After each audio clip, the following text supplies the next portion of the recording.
entonces me dice, señor Sáenz, antes que se vaya, me gustaría hacerle una pregunta. Muy bien, le digo. ¿Se la quiere hacer al presidente de la SOFOFA o a Orlando Sáenz? A Orlando Sáenz. Muy bien. Dígame, ¿usted cree que todo esto que está pasando en Chile es fruto de la circunstancia o es un plan premeditado? Un plan premeditado, general. Ya. Sí.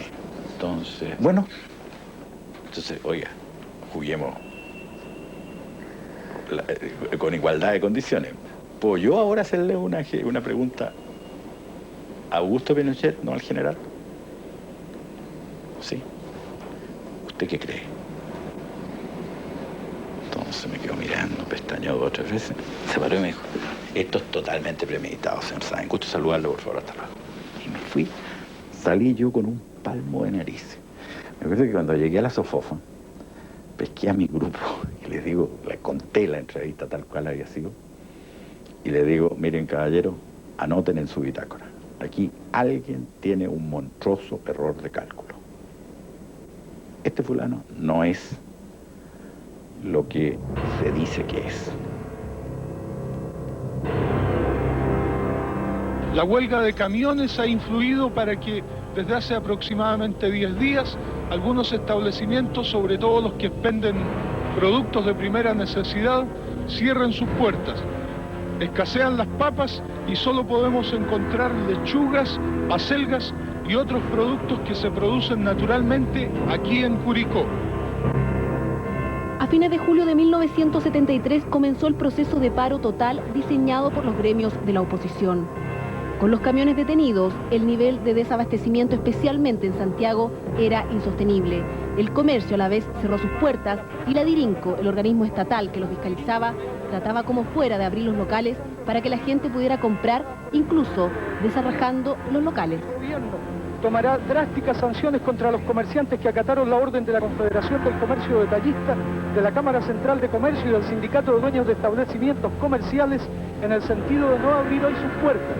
¿Usted cree que es justo, perdón, lo que le... Totalmente injusto. Yo soy ciudadano chileno y lamento las medidas que están tomando.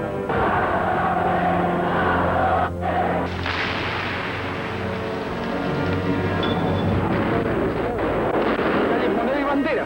En esta esquina se ha agolpado una gran cantidad de público que avanza por las calles de la Bolsa tratando de esquivar a las fuerzas de carabineros que con bombas lacrimógenas tratan de detener a aquellas personas que persiguieron a los inspectores de la Dirección de Comercio de Dirinco, que trataban de requisar algunos establecimientos que permanecieron cerrados en lo que el gobierno ha calificado de huelga eminentemente política. Yo le he dado instrucciones a Carabineros de que proceda con la mayor fuerza, con la mayor rudeza en contra de estos elementos que única y exclusivamente están dedicados a desquiciar la vida democrática de este país. Y ellos son los que hablan de democracia. El gobierno acusó a la oposición de acaparamiento, de guardar los productos como un modo de desestabilizar aún más la economía del país.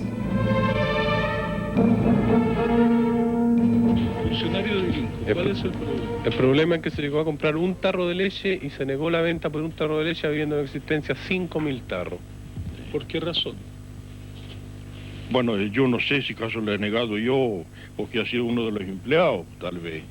Eso es lo que ha pasado, ¿no? ¿Usted personalmente? Yo personalmente, bueno, yo no le discuto a porque la leche, usted sabe que tiene su precio picado y no hay más. Igual que azúcar, habían alrededor de 80 sacos de azúcar y había arroz, leche, nido.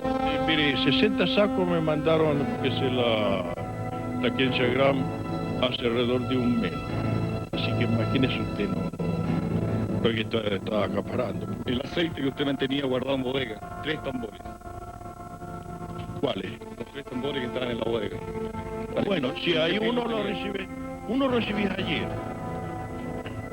Uno lo recibí ayer. No, el aceite no se vendía aludiendo de que estaba la máquina mala. Estaba más que no claro. Entonces nosotros llegamos y la arreglamos y se empezó a vender aceite. Además, habían 5 cajas completas en bodega de aceite envasado.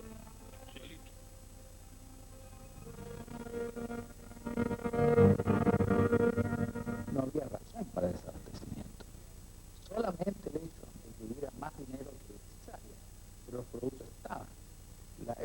producción se mantenía dentro de ciertos marcos, pero lo que pasa es que no se ponía a la venta, se acaparaba, se escondía, se guardaba para tratar de especular con él, con esos productos, o bien por razones puramente políticas. Si se podía vender a muy buen precio en medio de la escasez. Si usted guardaba para vender después cuando no hubiera escasez, era ridículo. Aquí se produjo escasez por ineficiencia en el manejo. ¿Siempre tiene que venir usted a esto? Sí. ¿A qué hora llegó usted acá? ¿Yo? 25 para las 7. ¿Cuántas veces a la semana tiene que hacer cola? 2. ¿Cuánto le significa eso en horas? 4 horas. ¿Y qué es lo que sale a comprar usted? Aceite, azúcar. ¿Ahora qué viene a comprar? Aceite. Nada, porque nos toque arroz, azúcar, una cosa así. Pero más de una vez por la semana no vengo yo, así que el día viernes generalmente. Los días viernes puede ser que vendan mantequilla. ¿Cuántas veces a la semana se cola usted? Una vez nada. ¿Eso cuánto le supone en pérdida de tiempo? 4 o 5 horas, pues según a la hora que abren los negocios. La que más sufría era la mujer porque no tenía cómo parar la olla, como se dice vulgarmente. Y ahí empezó, como de a poco, la mujer fue desencantándose del gobierno de la Unidad Popular y se unieron todas en algo que se vio en la marcha de las cacerolas, que ahí estuvieron todas unidas, incluso sin banderas partidarias, sino que solamente con la bandera de Chile. Esperamos que marzo sea la definitiva, porque a nadie, a ninguna mujer que sepa que lo que esto es insoportable, estar 5 horas por conseguir, por si acaso le agrade esto. Yo era muy amigo y soy de un trabajador jubilado de la fábrica de Puente Alto. Entonces le dije, oye viejo, ¿en qué estás trabajando? Trabajo en la cola, me dijo. ¿Y cómo trabajan? Sí, me dijo. Me voy a las 4 de la mañana y me pongo adelante en la cola del Almac no sé cuánto. Y se las vendo a las señoras que llegan después. Bien, ¿estás ganando plata? Sí, estoy re bien, me dijo. Y después me lo encuentro de nuevo como al mes después. ¿Cómo te está yendo? Mucho mejor, porque con la plata que gané, ahora compro las cosas. Entonces llego a las 4 de la mañana, a las 8 horas en el almacén o el supermercado, compro las cosas y se las vendo a las señoras de atrás. Así que estaba ganando plata mi amigo como diablo en la cola. Una visión absolutamente distinta tiene Estrella Concha, quien en esa época era presidenta de la JAP, Junta de Abastecimientos y Precios, en la Villa Frey. En ese sector, asegura, nunca faltó nada. O sea, aquí en Ñuñoa usted podría decir que todos los negocios siempre tuvieron. Por lo menos aquí en el sector, sí. Porque yo estuve nada más que en la Villa Frey. Ya no fui para otro lado, no. Nada más que aquí. ¿En la Villa Frey siempre había comida? Siempre. Yo nunca he visto que nadie se haya muerto de hambre, o que no tuviera, o que estuviera llorando porque no tiene... No, nunca. ¿Y le molestaba a la gente esto de hacer colas? ¿Quién le va a molestar así más lo que se reían? Puro chiste y cuestiones. No, yo me acuerdo de la cola y me río. No, nunca había nadie llorando. ¿Se hace muchos amigos? Se hacen su poco, sí. ¿Usted, señora, a qué hora llegó? A las 6:30 de la mañana. ¿Qué es lo que viene a buscar? Un neumático para un Fiat 600. ¿Y de qué conversa cuando está en estos lugares? Conversamos de cualquier cosa nosotros aquí. Para cortar la tarde, la mañana que llegamos, de cualquier cosa. El trabajo de la JAP fue duramente criticado. Se le acusó de privilegiar a quienes comulgaban con el gobierno y de no entregar tarjetas de racionamiento a quienes se le oponían. Y sin tarjeta no recibían mercadería. Las tarjetas de la JAP tenían por objeto colaborar con los comerciantes en los barrios, con las empresas distribuidoras, para asegurar mejor el abastecimiento de aquellos productos sobre los cuales había una demanda marcadamente más excesiva, más grande.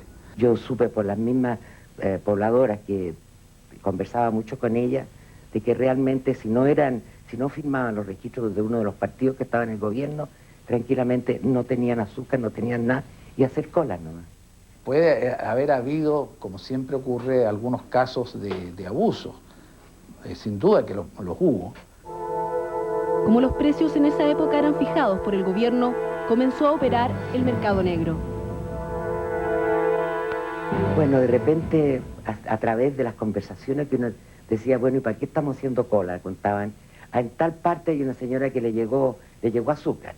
Y entonces partía la gente y en vez de cobrar, póngase usted, 30 o 40 pesos por el kilo de azúcar, pedían 100, 150 pesos por el kilo de azúcar y la gente en la necesidad lo compraba. Según Elena Araneda, empleada de la residencia presidencial de Tomás Moro, el problema de la escasez llegó incluso a la propia casa de Salvador Allende. Recuerda que allí también costaba conseguir comida. Teníamos problemas. Una vez vino la Laurita a pedirnos 15 cucharadas de leche, que nos reíamos todos porque las contábamos en la cocina, pues 15 cucharadas, porque teníamos que dejar para la casa también. Después del golpe militar comenzaron a aparecer los productos que por meses no existieron para parte de la población. Y están también las micros y taxis de la ciudad, lo que demuestra que el paro es casi absoluto. En abril del 73, la CUPROCH, una entidad gremial que agrupaba a miles de trabajadores, comenzó a tener contactos con la Marina. Los oficiales querían saber cuál sería el apoyo popular si las Fuerzas Armadas se decidían a intervenir. Los contactos no fueron iniciados por nosotros. Se nos preguntó hasta dónde estábamos dispuestos a llegar. Comenzaron así una serie de reuniones entre la CUPROCH y la Armada, que se prolongarían hasta pocos días antes del 11 de septiembre. Allende percibía lo que estaba pasando. A fines de julio llamó a un consejo de seguridad. Tenía información de que se fraguaba un golpe de Estado. A esa reunión fueron el general Augusto Pinochet, los jefes de la Fuerza Aérea y la Armada. Según uno de los asistentes, ante las palabras de Allende, los oficiales permanecieron impasibles. Él no, en todo caso, no hizo acusaciones de nombres ni de ese tipo, sino que el interés que él tenía era, por así decirlo, notificar a los jefes de las Fuerzas Armadas de que él estaba en conocimiento, que él preveía la posibilidad de que eso ocurriera y que si eso ocurría, él, para empezar, no iba a renunciar. Lo primero que dijo, yo no voy a renunciar. Y segundo dijo, bueno, y si aquí las cosas se ponen violentas, duras, pueden matarme, pero yo no voy a dejar el cargo, ni voy a dejar la moneda. Hay numerosos grupos de carabineros, aún en las calles. Nos dicen algunos amigos de otros medios informativos de que hay 1 o 2 periodistas heridos, un fotógrafo, de que los vehículos de esos medios informativos han sido totalmente apedreados.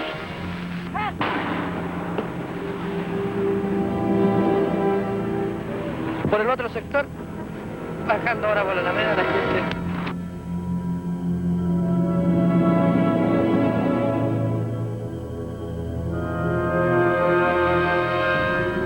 El 26 de julio ocurrió un hecho que mostró el nivel de violencia a la que se había llegado en el país. El edecán naval del presidente, el comandante Arturo Araya, fue acribillado en su casa. En ese momento se sintieron unos tiros. Entonces él, en el momento que se aprestaba a disparar, porque disparaban hacia la casa, están los rebotes que después puede filmar en el balcón, los rebotes de dos proyectiles. Y entonces el segundo impacto que se dio, el tercer impacto que se dio, le dio directamente en el pecho, directamente, en forma certera. Entonces inmediatamente se dio vuelta herido y le dijo a la señora que le habían dado. ¿Tu papá alcanzó a decir algo antes de morir? Me muero. Allende recibió un golpe directo, quizás un aviso de que las balas podían rozarle la espalda. Arriban los coches de la comitiva presidencial cuando faltan 20 minutos para las 12.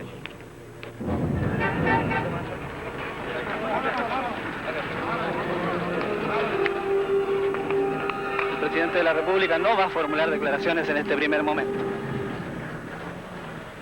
Hay evidente congoja en el rostro presidencial. El jefe del Estado viene acompañado por su edecán militar y funcionarios de seguridad. ¿Cómo toma Allende esta muerte? Lloró.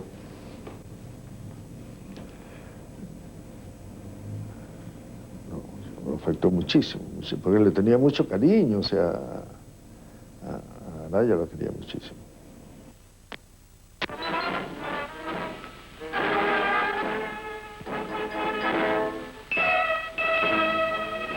Adiós al séptimo de línea. Adiós al comandante Araya. Hay representantes de carabineros de las 3 fuerzas del ejército y más allá atrás, al fondo, todos los alumnos de la escuela naval. El funeral del comandante Araya reunió a los 2 bandos antagónicos, quienes fraguaban el golpe por un lado y el gobierno en pleno por el otro.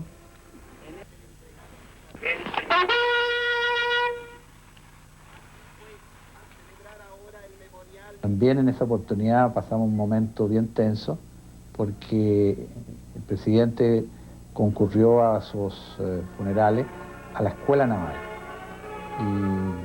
y a la iglesia catedral que está en Viña. Yo fui también, otros ministros. Y bueno, ahí estábamos en el mero corazón de los golpistas, diría yo.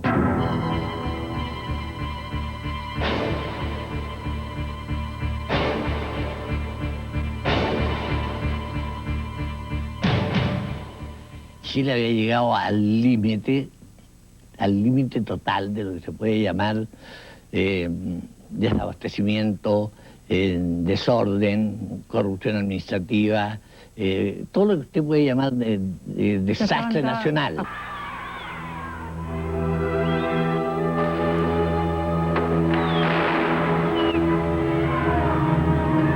Más detenidos, la policía no deja cumplir con nuestras funciones. En este mismo lugar, la policía nos ha permitido en estos instantes poder cumplir con nuestras funciones. Gran grupo de periodistas se encuentran en este lugar, mientras tanto los funcionarios de carabineros, a pesar de la orden emanada de la Intendencia, no solo están deteniendo, sino que también tratan de que no cumplamos con nuestra labor. Hay bombas lacrimógenas, piedras y mucha tensión. El aire es irrespirable. Pero la violencia política se había dejado caer antes de que Allende asumiera la presidencia de la República. Después de la muerte de Schneider, el presidente comenzó a ser protegido por un grupo de hombres que llevaron el nombre de GAP.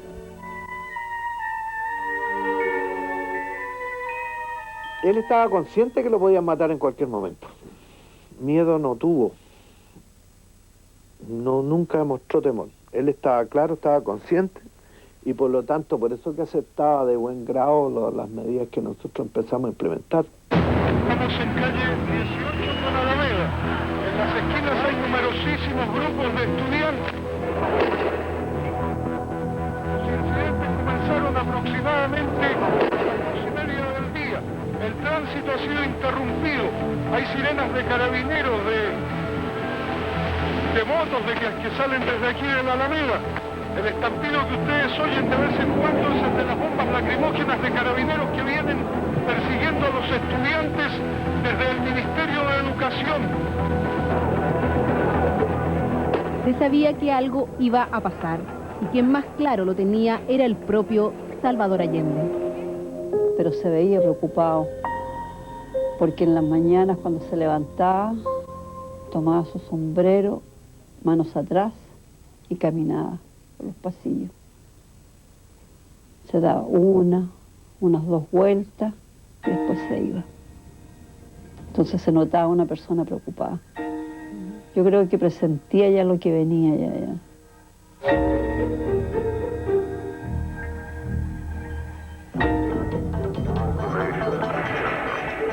Ya volvemos con más Contacto. Se vivía a mediados del año 73, ya era claro que el tiempo se acababa. El cardenal Raúl Silva Enríquez, preocupado por la situación del país, hizo un último y decidido esfuerzo por reunir al gobierno y a la democracia cristiana, que ya era oposición.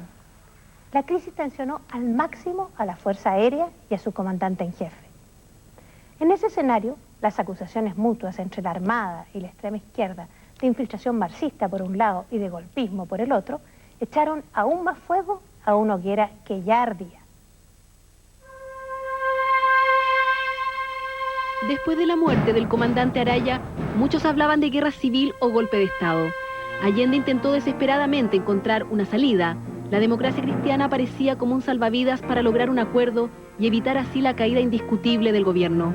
El gran aliado para conseguir el diálogo fue el cardenal Raúl Silva Enríquez, quien trató de convencer a Eduardo Frei de dialogar con el presidente. Testigo de los intentos del cardenal fue el padre Baldo Santi. Yo me di cuenta que cada uno era cuidadoso en expresarse mayormente, profundizar un poco el problema, y hasta que el cardenal, tomando la palabra, le dijo: mira, Eduardito, yo creo que tal vez el gobierno de Allende haya sido más cristiano que el tuyo. Nos quedamos helados.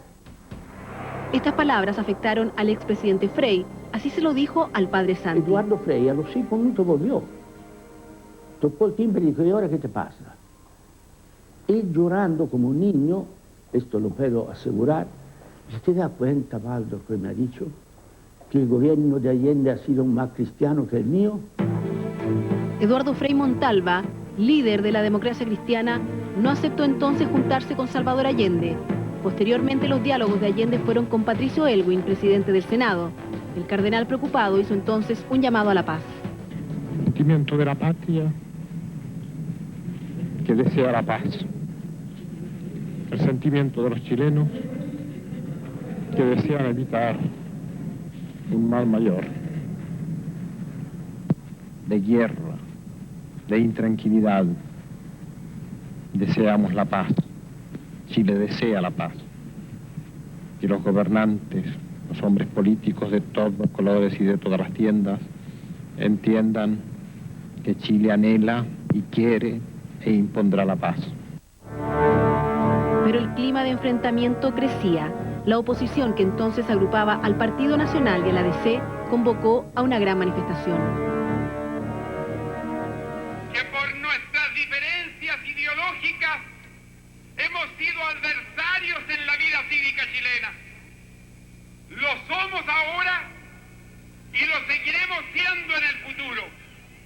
Pero a quienes nos une tanto nuestra hermandad de chilenos como nuestra común lealtad a los ideales de libertad y democracia que nos legaron los padres de la patria.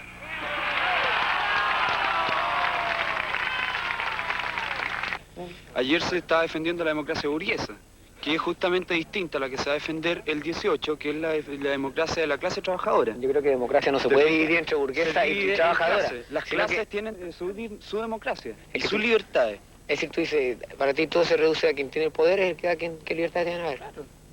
Nosotros tenemos el gobierno, compañero, pero no el poder todavía. Pero vamos hacia eso. El ambiente que se vive momentos antes de la llegada del presidente del Partido Demócrata Cristiano a la Moneda es este. Mucha gente enfrente y alrededor del Palacio Presidencial. El 22 de julio, Aylwin fue a La Moneda. Era uno de los últimos intentos de Allende de buscar apoyo en la DC. Podremos expresar los resultados. Ojalá que ellos sean positivos. Aquella ventana corresponde al despacho del presidente de la República y es allí donde se está iniciando el diálogo entre el Poder Ejecutivo y el Partido Demócrata Cristiano. Yo no dialogo con alguien que me pone la pistola al pecho. No por miedo, porque si el gobierno quiere ejercer presión, no nos va a arrederar y nos va a encontrar al frente. Pero en cambio, si quiere verdaderamente una solución democrática, tiene que eliminar la presencia de los grupos armados y volver a la normalidad institucional del país. El diálogo fracasó. Las cartas estaban sobre la mesa. De uno y otro lado se tiraba una cuerda a punto de cortar. Los dirigentes de los gremios de oposición también trataron de conseguir una postura del presidente de la DC. En un almuerzo en el segundo piso del Hotel Crillon, según cuenta Julio Bazán, Patricio Aylwin les mostró su verdadera postura. Y le nuestra preocupación por lo que venía en Chile y por la posibilidad de que esto terminara en un pronunciamiento militar. Y don Patricio dijo textualmente que él prefería una dictadura parda a una dictadura roja.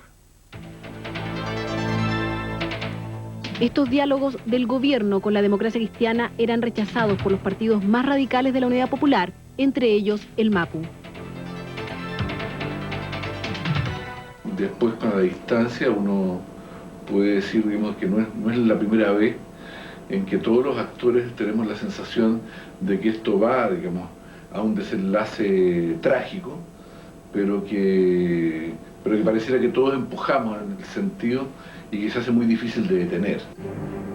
Estos sectores querían evitar el golpe de Estado y comienzan a producirse contactos con distintas ramas de las Fuerzas Armadas, con los llamados en ese entonces antigolpistas. La Marina descubrió estos acercamientos y señaló que estos movimientos subversivos eran apoyados por Carlos Altamirano, Miguel Enríquez del MIR y Óscar Guillermo Garretón del MAP. Yo una vez, y solo, llamado por los marinos y en tierra, no en ningún barco, ¿no? Porque las fantasías han ido cambiando toda esta historia, fui llamado a Valparaíso. El planteamiento de los que allí habían, que eran efectivamente algunos marinos, entre miles de reuniones que habían, digamos, entre civiles uniformados en ese tiempo, una, solo, y era porque yo, siendo jefe de uno de los partidos de gobierno, los marinos querían hacerle llegar al presidente Allende su convicción de que un golpe se iba a dar, en la creencia de ellos, no me recuerdo exactamente la fecha, pero era a comienzos de los primeros días de agosto. Según la versión de la Armada, el 7 de agosto un grupo de 23 marinos intentó tomar el control de 2 buques de la escuadra como parte de un plan para evitar el golpe. El entonces comandante Jorge Arancibia estaba a cargo. Y tenían que recogerse en la noche del día sábado y hacer esto que le cuento, es decir, eliminar a los oficiales de guardia bajo una actitud potente, tomar el control de los buques, porque con una guardia el buque puede zarpar, y la guardia estaba ahí a bordo. Siempre los buques tienen una cantidad de gente con la cual se puede mover, por cualquiera sea el motivo.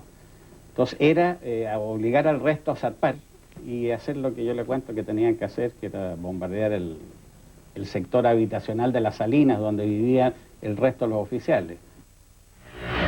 La Armada detuvo a los 23 marinos e inició un proceso en contra de Óscar Guillermo Garretón y pidió el desafuero del senador Carlos Altamirano.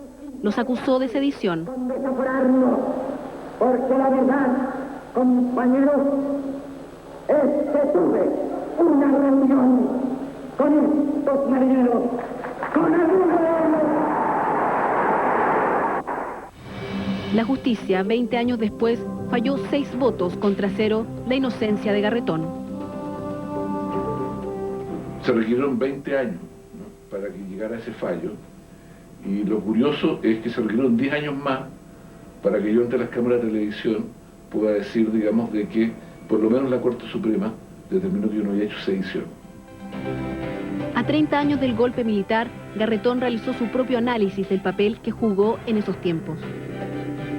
Cuando uno sale del análisis histórico y pasa, digamos, a un diálogo consigo mismo, en la intimidad de uno, uno tiene que concluir de que yo creo que nos fuimos corresponsables de un clima de violencia que se fue instalando, digamos, en la realidad del país.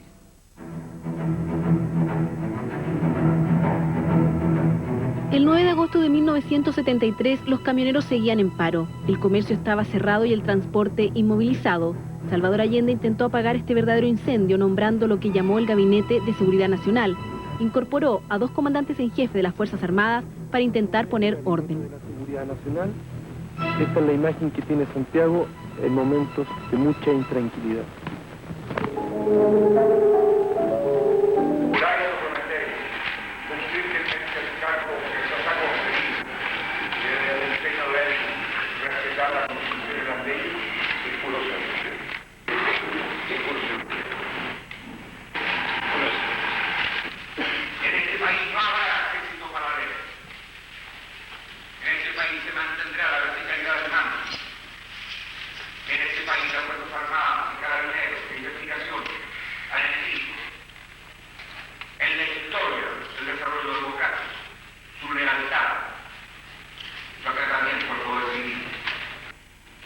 El comandante en jefe del ejército, Carlos Prat, asumió defensa y el de aviación, Ruiz Danló, obras públicas y transporte.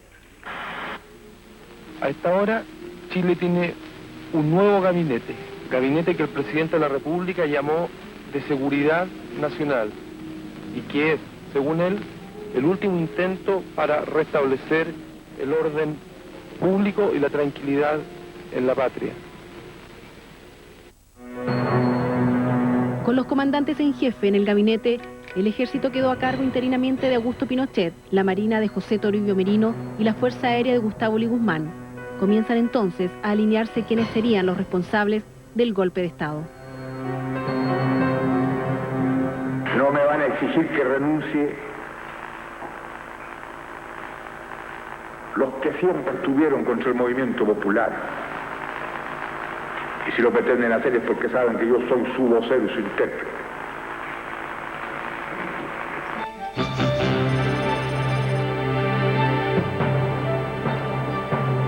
A mediados de agosto el gobierno iba en picada al precipicio, pero a pesar de las disputas internas, de la intervención de la CIA, de los planes de la derecha y los gremios de cambiar el régimen, Allende seguía teniendo apoyo popular.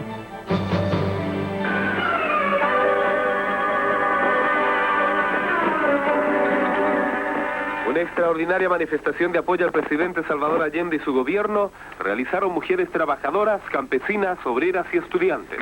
Estoy por la lucha del pueblo, por la lucha de las mujeres, porque este proceso significa una gran cosa.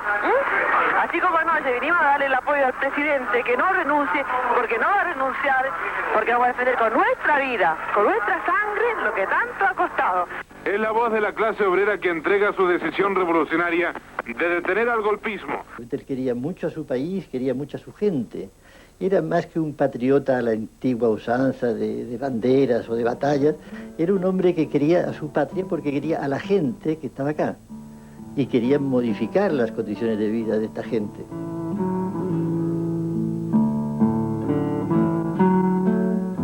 Salvador Allende vivió y luchó para ser presidente de la República e implantar su modelo de sociedad. He salido a saludarlos, a ustedes, que desempeñan una labor tan importante y que contribuirán, no lo dudo, a hacer posible el éxito del gobierno popular.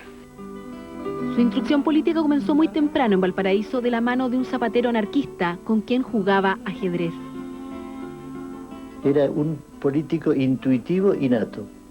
De manera que, siendo así, no es de extrañar el hecho de que en su proyección política se viese siempre como presidente de la República, manejando al país y tratando de hacer en él las transformaciones que tanto deseaba y tanto anhelaba.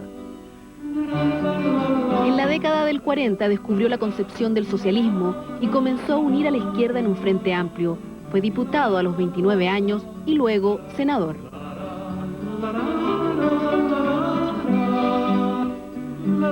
Salvador nos decía a los amigos que algo iba a pasar, que él quería pasar a la historia. Si algún interés tenía Salvador, es conquistarse un lugar respetable en la historia. Sus campañas lo llevaron a visitar muchos países y ser reconocido internacionalmente, respetado especialmente por el mundo de la izquierda. Uno de sus admiradores fue Ernesto Che Guevara, quien le regaló el libro La Guerra de las Guerrillas. En su dedicatoria dice: a Salvador Allende, que por otros medios trata de obtener lo mismo. Salvador Allende no habría llegado jamás a aceptar llegar a la presidencia por otra vía que no fuera la democrática. Era un gran demócrata. Allende tenía un gran ideal, la justicia social. Dedicó 40 años a perfeccionar un proyecto revolucionario que él creía posible dentro de la democracia.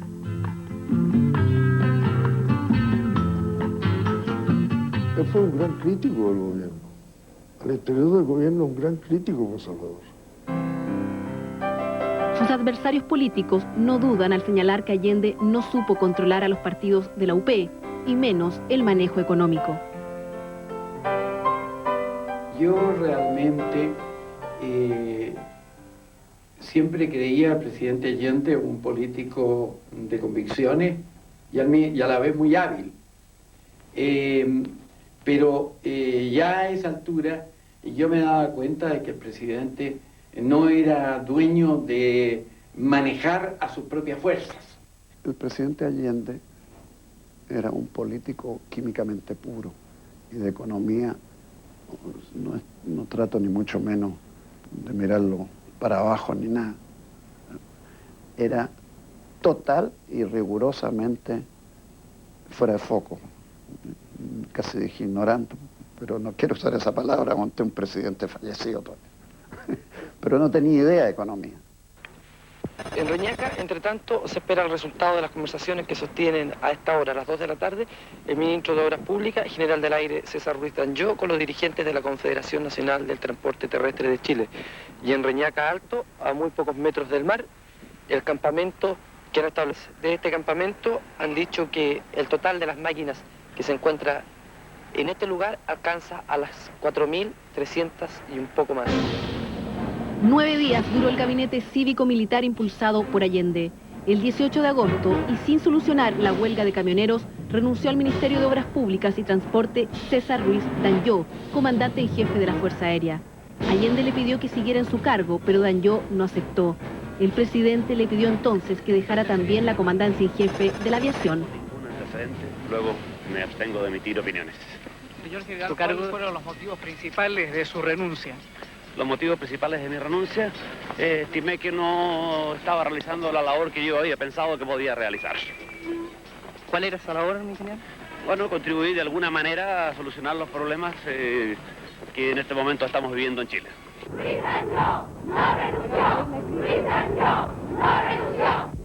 ¿Se conversó algo en el ministerio? No, no se conversaba. En reemplazo de Danyó asumió Gustavo Lee Guzmán, segundo hombre de la FACH, nombre clave en lo que sería el derrocamiento del gobierno de Salvador Allende. Cuando usted renunció a la FACH en agosto del 73, ¿estaba ya decidida la participación de la Fuerza Aérea en un golpe de Estado? La respuesta es definitivamente no.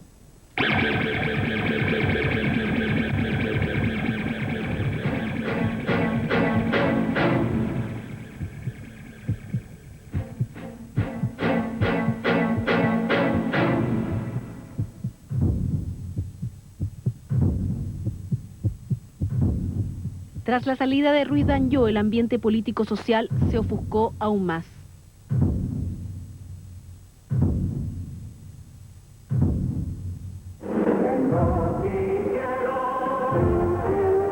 Cuatro atentados con artefactos explosivos a camiones y microbuses se registraron esta madrugada.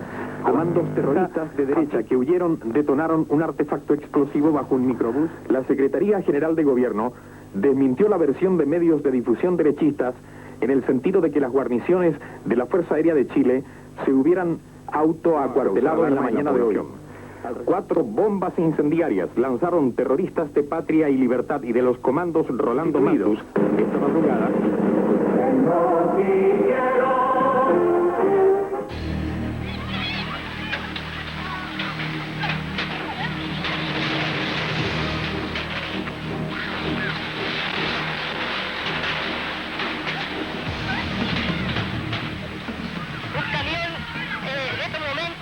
Que trató de bajar la barrera, ha recibido los piedrazos y el conductor trata de lanzar la máquina sobre los estudiantes recibiendo piedras de gran calibre. Nada parecía detener la ebullición social. Las reuniones secretas entre los gremios de oposición y la Armada seguían adelante. Incluso Juan Hamilton, senador de la DC, participó, según Bazán, una noche de agosto en estos encuentros en Viña del Mar. A petición de él, de Juan Hamilton, tuvimos una reunión en la casa, en La Salina, con el comandante Castro en esa época, Arturo Roncoso, Hugo León y yo, a petición de Juan Hamilton, en la cual Juan Hamilton les dijo: señores, cualquier solución política de Chile pasa por las Fuerzas Armadas.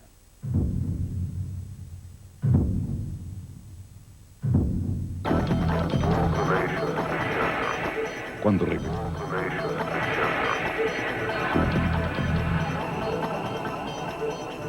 En agosto de 1973, el comandante en jefe del ejército, el general Carlos Prats, debió tomar una de las más dolorosas decisiones respecto a su participación en el proceso.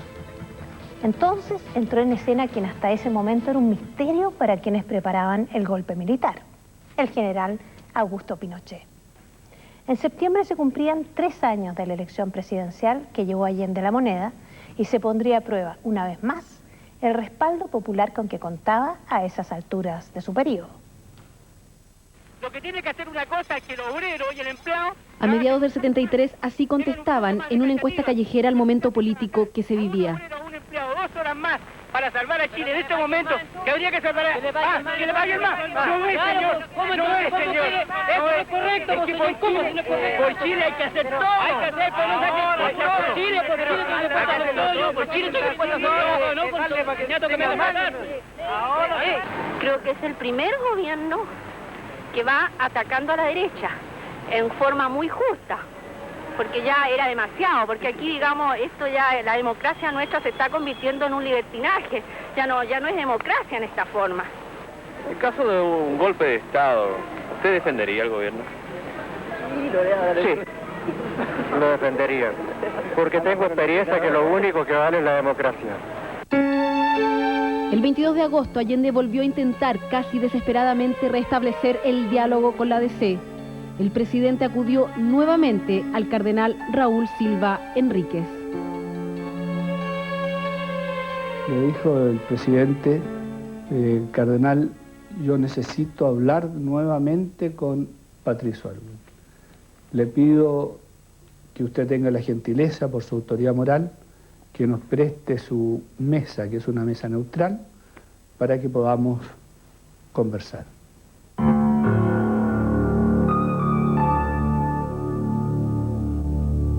Recuerdo que le dije más o menos esto. Usted, su gobierno hasta ahora ha realizado la fase sucia, ha destruido las bases del sistema capitalista chileno. Le dijo una cosa memorable.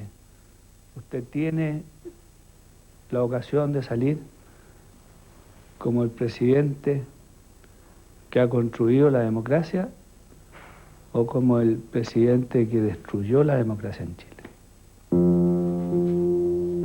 Según recuerda el padre Luis Díaz, secretario personal del cardenal presente en esa comida, Silva Enríquez creyó que las conversaciones podrían fructificar, pero pronto se dio cuenta, y según sus propias palabras, que ya no había espacio para la paz, y criticó que Allende no tomaba en serio lo que ocurría. No tiene conciencia del momento serio que estamos viviendo.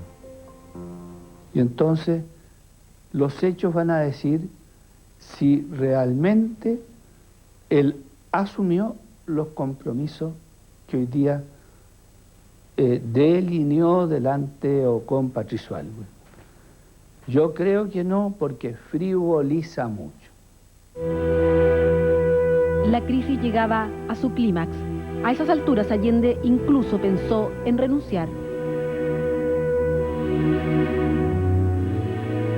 No dudaría un segundo en renunciar si el pueblo, los trabajadores, los campesinos, los técnicos y los profesionales de Chile así me lo demandaran. Y recuerdo perfectamente que un día nos convocó en los últimos días de agosto a su despacho al ministro de Economía, al vicepresidente de la Corfo, el señor Buscovich, al ministro de Planificación, el señor Marner, y a mí mismo, para que los tres estudiáramos los pros y los contras de renunciar en ese momento a la presidencia de la República. El 23 de agosto, el Congreso Nacional aprobó un voto de acuerdo señalando que el gobierno de Salvador Allende había quebrantado el orden institucional legal. Indicó además que a los oficiales que conformaban el gabinete le correspondía poner de inmediato término a todas las situaciones que infringían la Constitución. Las mujeres jugaron un rol preponderante en la oposición al gobierno de Salvador Allende, presionaron incluso a las Fuerzas Armadas a una intervención. Era tan desesperante la situación, era tanta la presión civil hacia nosotros desde afuera, que nos tiraban maíz, acuérdese, trigo, qué sé yo. Y había una verdadera presión hacia nosotros, como los únicos que podíamos hacer algo, los únicos. El 21 de agosto, cerca de 300 esposas de generales fueron a la casa del comandante en jefe del ejército, Carlos Prats, a exigirle el fin de su participación en el gobierno.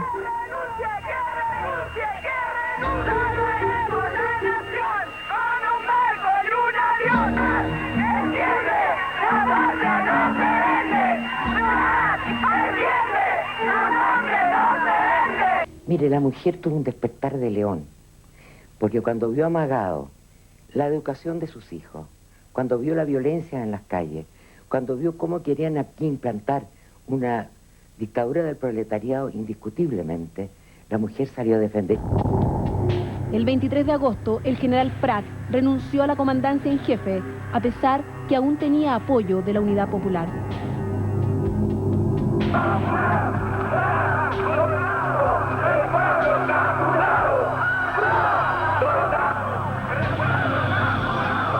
Tengo la satisfacción de conciencia de haber actuado de buena fe y con el más recto propósito para dar las más amplias garantías constitucionales a mis conciudadanos.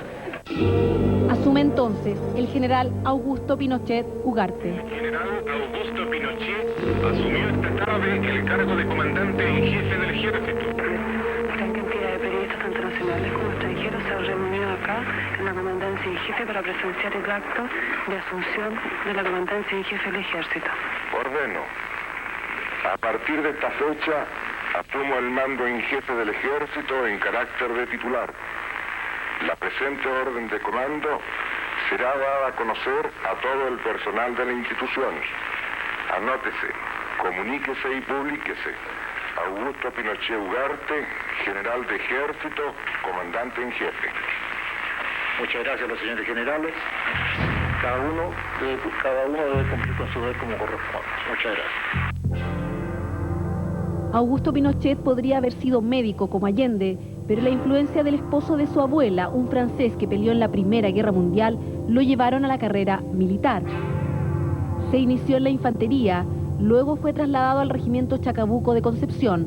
Poco a poco iba adquiriendo una disciplina firme y claro sentido del deber patrio. Su vida la programa de forma ordenada, disciplinada y mantiene en el tiempo eso, metódicamente. Yo creo que eso es son más sus características como militar. En 1946 Pinochet fue ascendido a capitán. Un año después fue trasladado a Iquique. Aquí lo vemos cuando recibe al senador Salvador Allende, quien visitaba a los comunistas presos en Pisagua. Pinochet no permitió la visita. Fue aquí donde el excomandante en jefe del ejército se convirtió en un furibundo anticomunista. Hasta el día de su muerte, mi padre pensaba que había sido una torpeza de parte de los comunistas haber permitido que Pinochet hubiera asumido la comandancia en jefe, hubiera llegado a tal alto rango durante el gobierno popular, por ejemplo, sabiendo el historial de un anticomunismo enfermizo que lo proclamó a los cuatro vientos siempre.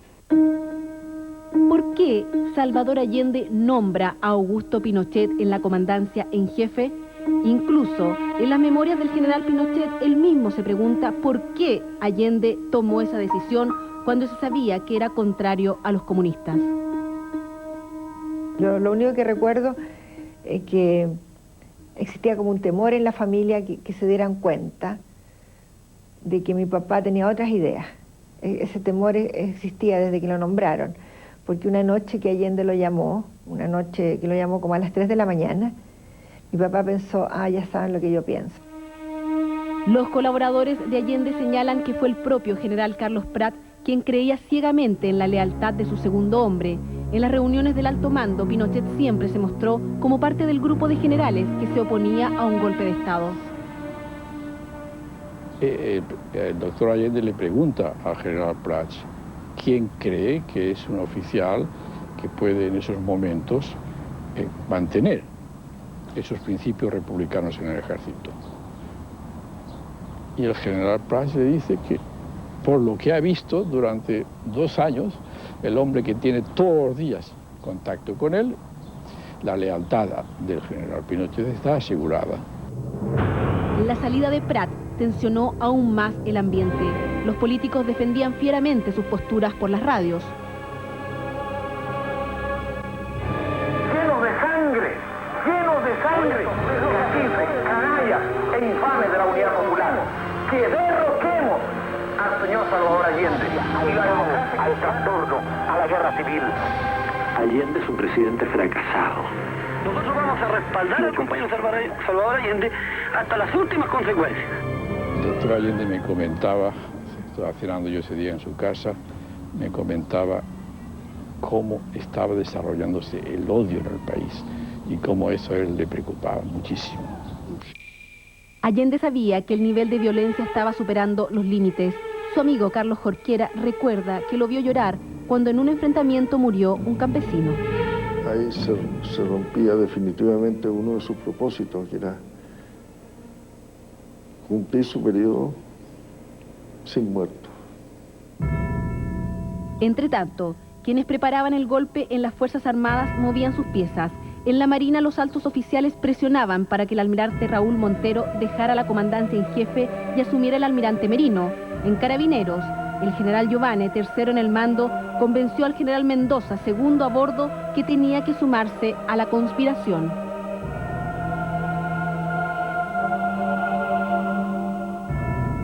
Allende cumplió el 4 de septiembre su tercer año de mandato. Miles de personas llegaron hasta la Alameda para apoyarlo. Los días más críticos, posiblemente, de nuestro proceso. Y las mujeres de Santiago han salido a mostrar su coraje, su valentía y su decisión inquebrantable de defender este proceso, de defender a su presidente y de decirle a las mujeres, a todas las mujeres de Chile y decirle a las mujeres del mundo que aquí no mandan las momias, en este país no mandan las momias. Yo estuve ese día ahí en el proscenio, estuve con toda la gente, lo vi a él, estuve con él habló. Él estaba tranquilo, él estaba claro, él al estar con esa cantidad de gente, él se sentía tranquilo. O sea, ¿él nunca perdió la tranquilidad? Nunca perdió la tranquilidad.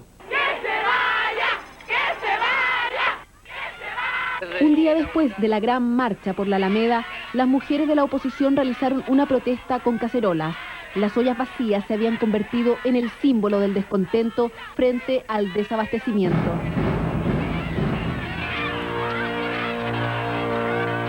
¿Qué ha venido usted aquí a esta manifestación? Para que salga Allende, pues. Dicen que todos ustedes son momias. ¿De dónde viene usted? ¿Ah? ¿De dónde viene usted? ¿Dónde vive? Por allá, por la Plaza Egaña. ¿Y usted? Porque ya no soporto más las colas, ya no se puede vivir acá en Chile en este país. ¿De dónde viven ustedes? De Cisterna venimos. Que muchas familias humildes y modestas de mi patria todavía podrían con derecho hacer sonar las cacerolas en las poblaciones marginales, en los barrios pobres, donde siempre faltó lo indispensable, si aún ahora todavía falta lo necesario. Sin embargo, el pueblo comprende el proceso que vive y sabe la raíz de las dificultades que tenemos.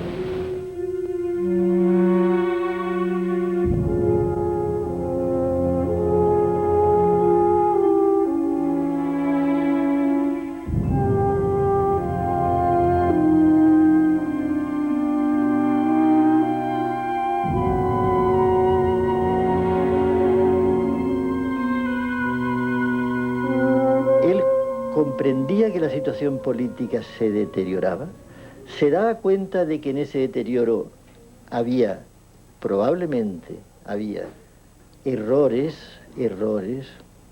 del manejo, pero también había naturalmente la grave responsabilidad del gran boicot internacional y del tremendo boicot que hacía también la burguesía nacional.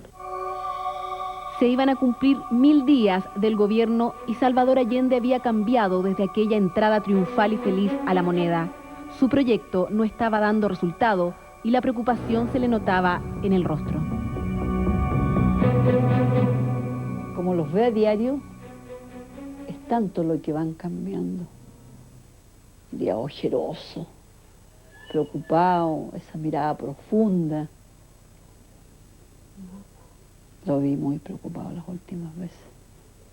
Como uno cuando dice, quiero hacerlo bien, pero no puedo. Creo que puso todo lo de sí él para hacer lo mejor posible. Eso sí que estoy segura, estoy segura.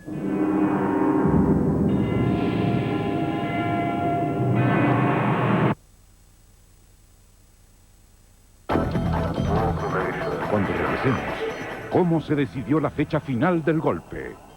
¿Cómo se vivió el día 10 de septiembre? Ya volvemos con más Contacto. Se definió que el golpe sería el 11 de septiembre. Los involucrados se verían forzados a una alianza que podría haberlos llevado a la muerte.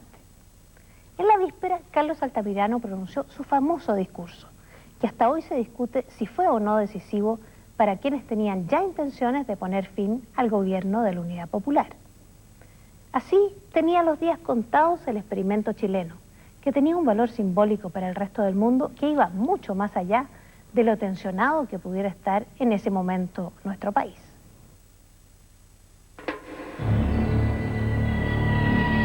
Hasta ahora los gremios de oposición habían logrado paralizaciones sectoriales, pero la apuesta era conseguir que el país quedara completamente detenido. Los contactos con la Armada se habían cortado. Los dirigentes decidieron entonces conversar con Eduardo Frei Montalva, contarle que el país se iba a paralizar, que venía el golpe final para el gobierno de Allende.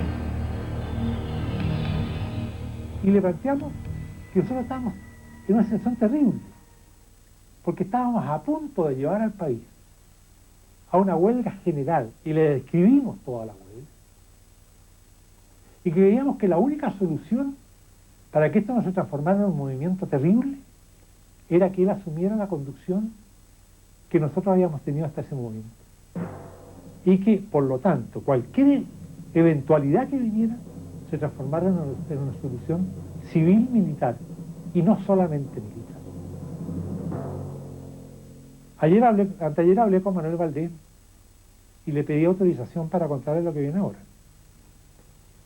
Después de contarle todo esto y de conversar en el pasillo del Senado, en la alfombra roja esa que tenía el Senado, don Eduardo nos escuchó y de pronto dice: perdónenme, no sé qué hacer, y comienza a llorar. No sé qué hacer, no sé qué hacer. Se da vuelta y se mete a su oficina del Senado y nos deja a los tres solos, mirándonos las caras, sin saber qué hacer. El viernes 7 de septiembre, en una reunión en la escuela militar, se fijó el día de la intervención. Aún no se sabía qué actitud iba a tomar Pinochet.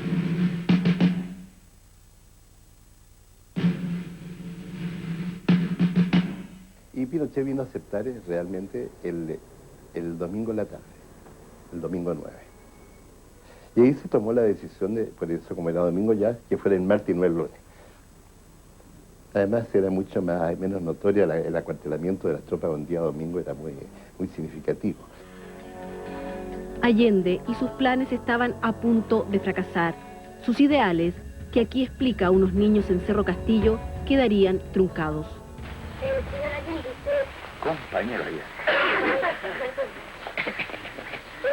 ¿Usted ha pensado en alguna cosa del ministerio, de hacer alguna cosa en el ministerio de la familia? Nosotros queremos que efectivamente la familia exista, tenga vida real. Para eso se necesita que la gente tenga ciertas comodidades mínimas, que el padre tenga trabajo, que la madre también en lo posible trabaje, pero que pueda tener tiempo para estar con sus hijos.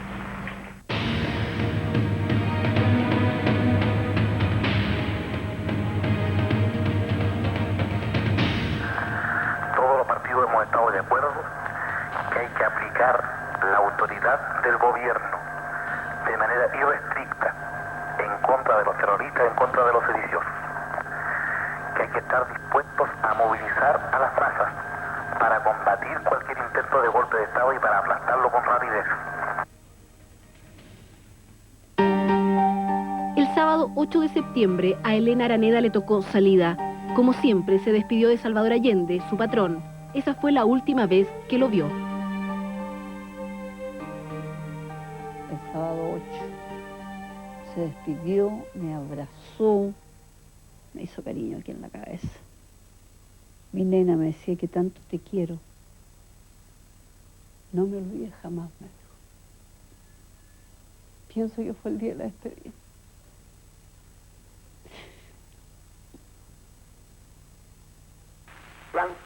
Pocos días antes del golpe, Allende decidió que la única salida era llamar a un plebiscito.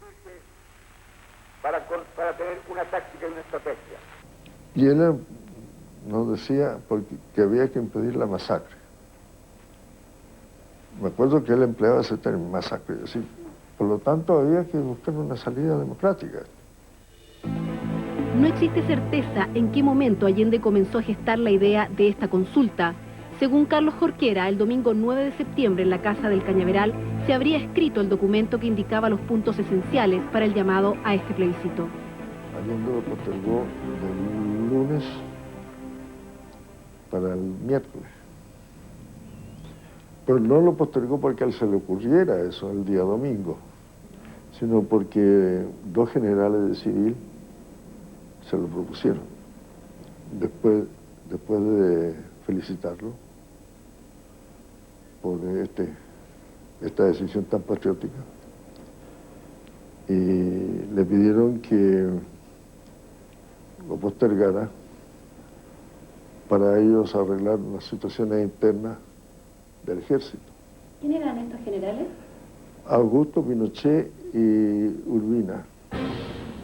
Ese mismo domingo 9 de septiembre, Carlos Altamirano realizó un discurso donde llamó a la sublevación de los marinos frente a los oficiales golpistas. La derecha, con una organización terrorista financiada por potencias extranjeras, con este atentado... De acuerdo a Hernán Cubillos, como lo relató en la Universidad Finisterra, el golpe se decidió después de ese discurso.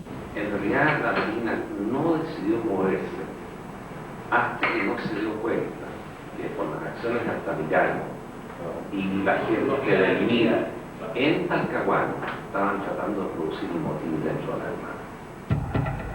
El tiempo se acababa. Merino le envió el domingo 9 un mensaje urgente a Lee y a Pinochet, un papel escondido en el zapato del almirante Huidobro. El día D será el 8 y la hora es el 6. Si lo pueden poner todas las tropas del comienzo en esta acción, no tendremos ninguna posibilidad de éxito. Cualquier problema o discrepancia, discútanlo en el frente Huidobro, está utilizado para eso. Esperando vuestra comprensión, los saluda José Pepe. Del lado atrás le puse Augusto. Si nos pones todos los medios que disponen en el primer momento, no veremos la luz del futuro. Y allí le dije, esta es la última oportunidad. O ganamos o no liquidamos. Yo creo que lo decidió a él decisivamente el discurso de Altamirano. Eso lo hizo a Pinochet recapacitar. Si Pinochet no hubiera estado de acuerdo. Si no hubiera estado de acuerdo, habríamos postergado, habríamos discutido más el plan. ¿No contemplaban, por ejemplo, tomar prisioneros jefes del ejército que no estuvieran de acuerdo? No. El plan Conchayuyo no incluía eso. No. El lunes 10 de septiembre se respiraba un ambiente extraño. Según recuerda Jorquera, ese día incluso llegaron los camiones de Canal 9 para transmitir el llamado a plebiscito, pero Allende no daba luces de hablar al país. En La Moneda le preguntamos a Salvador qué pasaba, que ya estaba llegando el mediodía y no hacíamos el llamado plebiscito. Entonces él nos cuenta, dice, bueno, pues es que ayer decidí aplazarlo para el miércoles. Y nos dice una cosa, compadre, compañero, hemos esperado tanto, que esperar un día más, un día menos es lo mismo. Así que la situación no es. Ese mismo día, 10 de septiembre, el objetivo que se habían planteado los gremios de oposición se concretó. Todos los sectores se sumaron al paro. El país está detenido. Horas más tarde, ocurrió el acontecimiento más significativo para el país de nuestra historia reciente.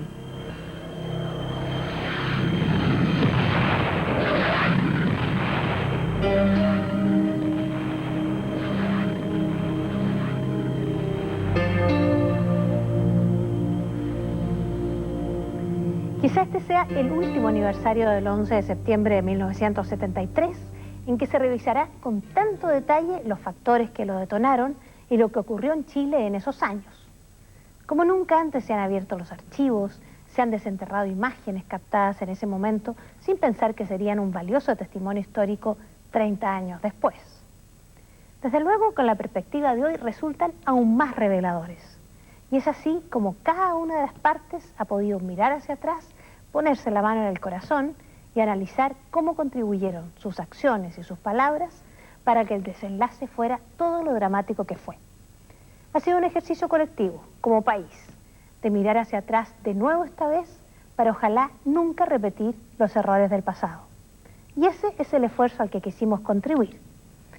Sobre el programa pasado ahora queremos contarle desde nuestro Bayo cómo respondió usted a nuestra encuesta.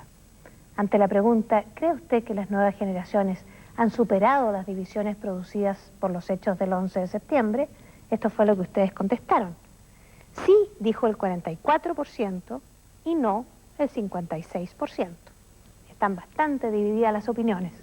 Y sobre el reportaje de hoy queremos preguntarle, ¿cree usted que los medios de comunicación deben seguir investigando sobre los orígenes y consecuencias del 11 de septiembre de 1973? Esperamos su respuesta. Buenas noches, muchas gracias y hasta el próximo martes.